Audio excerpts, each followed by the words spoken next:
Today on UPSC Polity View, since its ouster in 2001, the Taliban had maintained its insurgency against the US-led mission in Afghanistan and the Afghan government.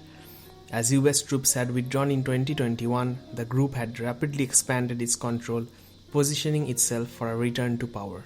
Hello and welcome to UPSC Polity View at UPSC Practice. Today, let's learn about the Taliban and their role as a superpower.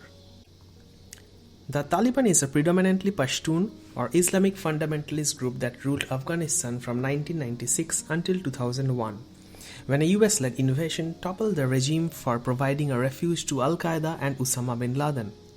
The Taliban regrouped across the border in Pakistan and has led an insurgency against the US-backed government in Kabul for nearly 20 years. In 2020, the Taliban signed a peace agreement with the United States and entered into power-sharing negotiations with the Afghan government. However, little progress has been made in the intra-Afghan talks. Meanwhile, as the United States withdrew its troops in the country as part of the deal, the Taliban launched an offensive that has more than tripled the number of Afghan districts under its control. Analysts warn that an expanded civil war and more civilian casualties are likely if power-sharing talks remain stalled. Let's learn about the threat posed by the Taliban. Many experts say the Taliban threatens Afghan democratic institutions, citizens' rights, and regional security. The group has withstood counter-insurgency operations from the world's most powerful security alliance, the North Atlantic Treaty Organization or NATO, and 3 US administrations in a war that has killed more than 6,000 US troops and contractors and over 1,100 NATO troops. Some 47,000 civilians have died and an estimated 73,000 Afghan troops and police officers have been killed since 2007. Tens of thousands of Taliban fighters are also believed to have died. The Taliban, which has between 58,000 and 100,000 full-time fighters, is stronger now than at any point in the last 20 years. As the United States has withdrawn its remaining forces from Afghanistan, the Taliban has increased attacks on civilians, seized control of critical border crossings, and dramatically expanded its presence throughout the country. In July 2021, the group controlled an estimated 54% of Afghan districts, according to the Foundation for Defense of Democracy's Long War Journal, a US-based publication that has covered the US fight against Al-Qaeda and other militant groups since 2007. Just months earlier, it controlled only 20%. By midsummer 2021, 16 of the country's 34 provincial capitals were at risk of falling under Taliban control. The UN Assistance Mission in Afghanistan, UNAMA, has documented a steep uptick in violence and has warned that 2021 could see the most civilian casualties since the agency started keeping records in 2009. It documented 5,183 civilian deaths and injuries in the first half of 2021, significantly higher than the total killed or injured during the same period in prior years. Women and children made up a larger proportion of casualties than ever recorded by UNAMA, that is UN Assistance Mission in Afghanistan, in the first half of any year. Of the many armed groups involved in clashes, the Taliban was responsible for the highest percentage of casualties, at nearly 40%. Targeted assassinations and improvised explosive device attacks accounted for many of the casualties. Civilians were also caught in the crossfire between insurgents and government forces. Afghan government forces also caused casualties. No casualties were attributed to international forces. International observers remain concerned that the Taliban supports terrorist organizations, particularly Al-Qaeda. The United States invaded Afghanistan after it refused to hand over bin Laden, the mastermind of the 9/11 attacks. Many US security experts remain concerned that under the Taliban's rule, Afghanistan would remain a safe haven for terrorists who could launch attacks against the United States and its allies. In its 2021 report, the UN team that monitors the Taliban said the group still has strong ties with Al-Qaeda. The Taliban has started to tighten its control over Al-Qaeda by gathering information on foreign terrorist fighters and registering and restricting them, the UN experts' report said. But it remains unclear, they say, if the Taliban will follow through on its commitment under the US peace deal to prevent an international terrorist attack emanating from Afghanistan. The Taliban continues to provide Al-Qaeda with protection in exchange for resources and training. Between 200 and 500 Al-Qaeda fighters are believed to be in Afghanistan, and its leaders are believed to be based in regions along the Afghanistan-Pakistan border. US authorities reportedly think that Al-Qaeda's chief Ayman al-Zawahiri is in Afghanistan, though in 2020 there were unconfirmed rumors that he had died. Up to 2,200 members of the Islamic State Khorasan are also thought to be in Afghanistan. Let's learn about how the Taliban was formed. The group was formed in the early 1990s by Afghan Mujahideen or Islamic guerrilla fighters who had resisted the Soviet occupation of Afghanistan from 1979 to 89 with the covert backing of the CIA and its Pakistani counterpart, the Inter-Services Intelligence Directorate or ISI. They were joined by younger Pashtun tribesmen who studied in Pakistani madrasas or seminaries. Taliban is Pashto for students. Pashtuns comprise a plurality in Afghanistan and are the predominant ethnic group in much of the country's south and east. They are also a major ethnic group in Pakistan's north and west. The movement attracted popular support in the initial post-Soviet era by promising to impose stability and rule of law after 4 years of conflict from 1992 to 1996 among rival Mujahideen groups. The Taliban entered Kandahar in November 1994 to pacify the crime-ridden southern city, and by September 1996 seized the capital, Kabul, from President Burhanuddin Rabbani, an ethnic Tajik whom it viewed as anti-Pashtun and corrupt. That year, the Taliban declared Afghanistan an Islamic Emirate, with Mullah Muhammad Omar, a cleric and veteran of the anti-Soviet resistance, leading as Amir al-Mu'minin, or Commander of the Faithful. The regime controlled some 90% of the country before its 2001 overthrow. The Taliban imposed a harsh brand of justice as it consolidated territorial control. Taliban jurisprudence was drawn from the Pashtuns' pre-Islamic tribal code and interpretations of Sharia, colored by the austere Wahhabi doctrines of the madrasa's Saudi benefactors. The regime neglected social services and other basic state functions, even as its Ministry for the Promotion of Virtue and Prevention of Vice enforced prohibitions on behavior the Taliban deemed un-Islamic. It required women to wear the head-to-toe burqa or chadri, banned music and television, and jailed men whose beards it deemed too short. Let's see how has the world responded to the Talibans. Over the past 2 decades, governments and international bodies joined US-led efforts to oust the Taliban and bolster Afghanistan governments, democratic institutions, and civil societies. US troops quickly overthrew the Taliban after they invaded Afghanistan in October 2001. Since then, the Taliban has waged an insurgency against the US-backed Afghan government.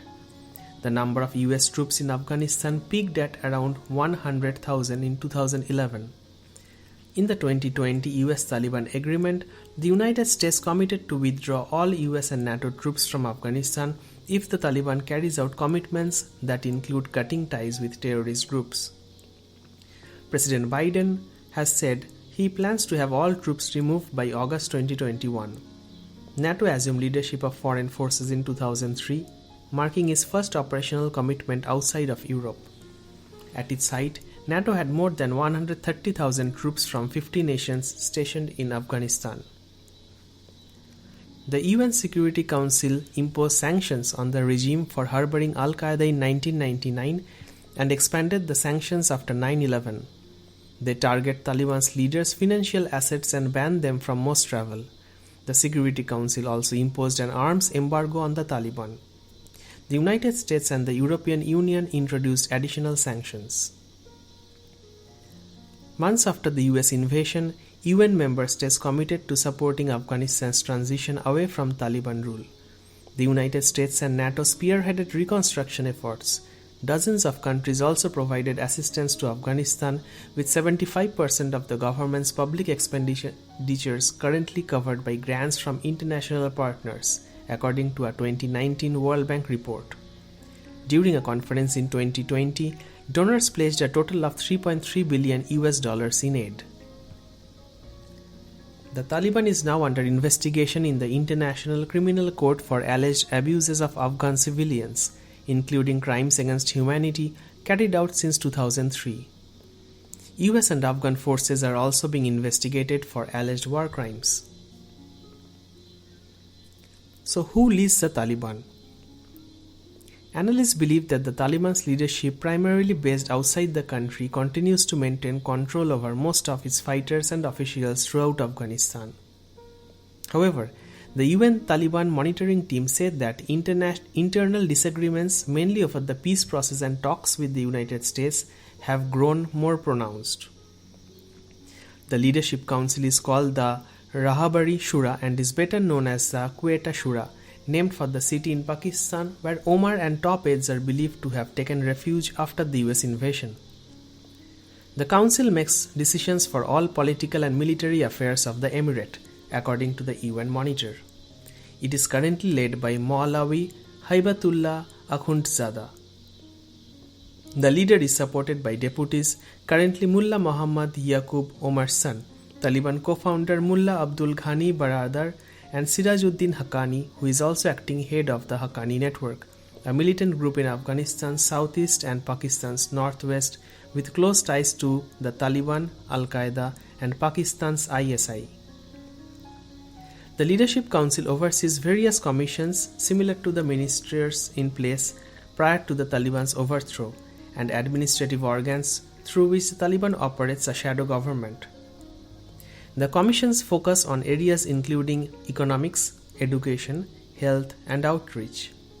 The military commission appoints shadow governors and battlefield commanders for each of Afghanistan's 34 provinces. The political commission, headed by Baradar, led negotiations with the United States and is based in Doha, Qatar. Let's take a look at the finances and international support of Taliban.